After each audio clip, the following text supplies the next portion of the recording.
Hello everyone, welcome back to my channel. আবারও একটি ছোট্ট পর্বতে আপনাদের অনেক অনেক ওয়েলকাম।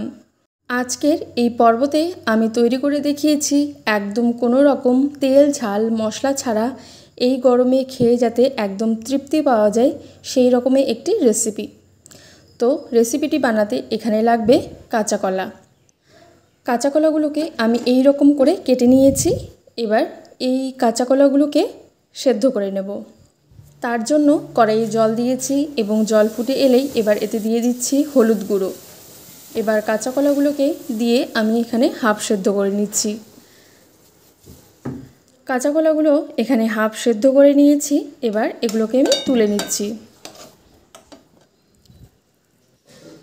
এইবার এই রেসিপিটির জন্য লাগবে তেঁতুল, এবং তেঁতুলটাকেও আগের থেকে জলে ভিজিয়ে রেখেছি। আর লাগবে এখানে মুসুর ডাল। মুসুর ডালগুলোকে আগের থেকে একটু ভিজিয়ে রেখেছি। এবার এটাকে আমি পেস্ট করে নিচ্ছি। মুসুর ডালের একটি পেস্ট আমি তৈরি করে নিয়েছি। এবার এখানে যে হাফ সেদ্ধ কাঁচা কলা নিয়েছি সেটাকেও আমি পেস্ট করে নিয়েছি। কোনো রকম এখানে আমি জল ব্যবহার করিনি। এবার এতে দিয়ে দিচ্ছি হলুদ গুঁড়ো, দিয়ে দিচ্ছি স্বাদ মতো লবণ, আর দিয়ে দিচ্ছি গোলমরিচ গুঁড়ো।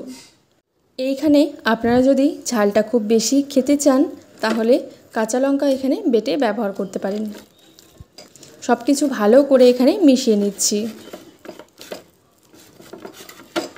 এইবার এদিকে একটি প্যান বসিয়ে দিয়েছি এবং প্যানের মধ্যে তেল দিয়ে নিয়েছি।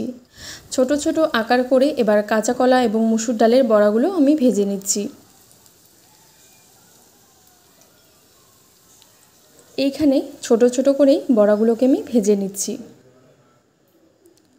উল্টে পাল্টে দিয়ে নিচ্ছি।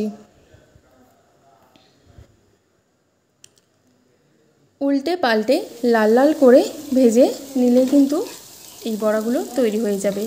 আর এমনিও এই বড়াগুলো খেতে কিন্তু ভীষণই ভালো লাগবে।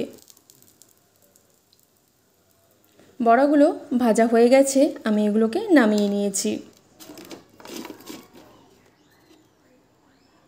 এইবার এইদিকে কড়াই বসিয়ে দিয়েছি। কড়াইয়ের মধ্যে সামান্য একটু তেল দিয়ে নিয়েছি আর ফোড়ন করে নিচ্ছি। এখানে দিয়ে দিচ্ছি সর্ষে এবং শুকনো লঙ্কা। এইবার এতে দিয়ে দিচ্ছি হলুদ গুঁড়ো, একটু নাড়াচাড়া করে নিচ্ছি। অন্যদিকে যে তেঁতুল ভিজিয়ে রেখেছিলাম সেটাকে জল দিয়ে পাতলা করে হাত দিয়ে চটকে নিয়েছি এবং একটি ছাঁকনির সাহায্যে ছেঁকে নিয়েছি। সেই তেঁতুল জলটি এবার এই ফোড়নটির মধ্যে দিয়ে দিচ্ছি।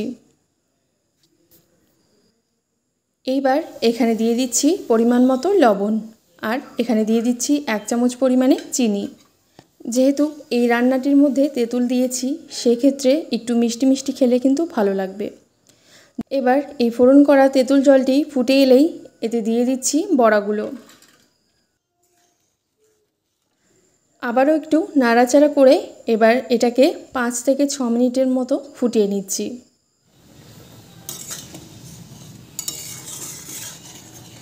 5 থেকে 6 মিনিট ফুটিয়ে নেওয়ার পর এটাকে আমি নামিয়ে নিচ্ছি। খুব সহজেই কিন্তু তৈরি হয়ে গেল একদম এই গরমে তেল ঝাল মশলা ছাড়া একটি অসাধারণ রেসিপি। মুসুর ডাল এবং কাঁচা কলার এই টক রেসিপিটি আপনাদের কেমন লেগেছে অবশ্যই কমেন্টের মাধ্যমে জানাবেন এবং লাইক সাবস্ক্রাইব করে পাশে থাকবেন। ধন্যবাদ।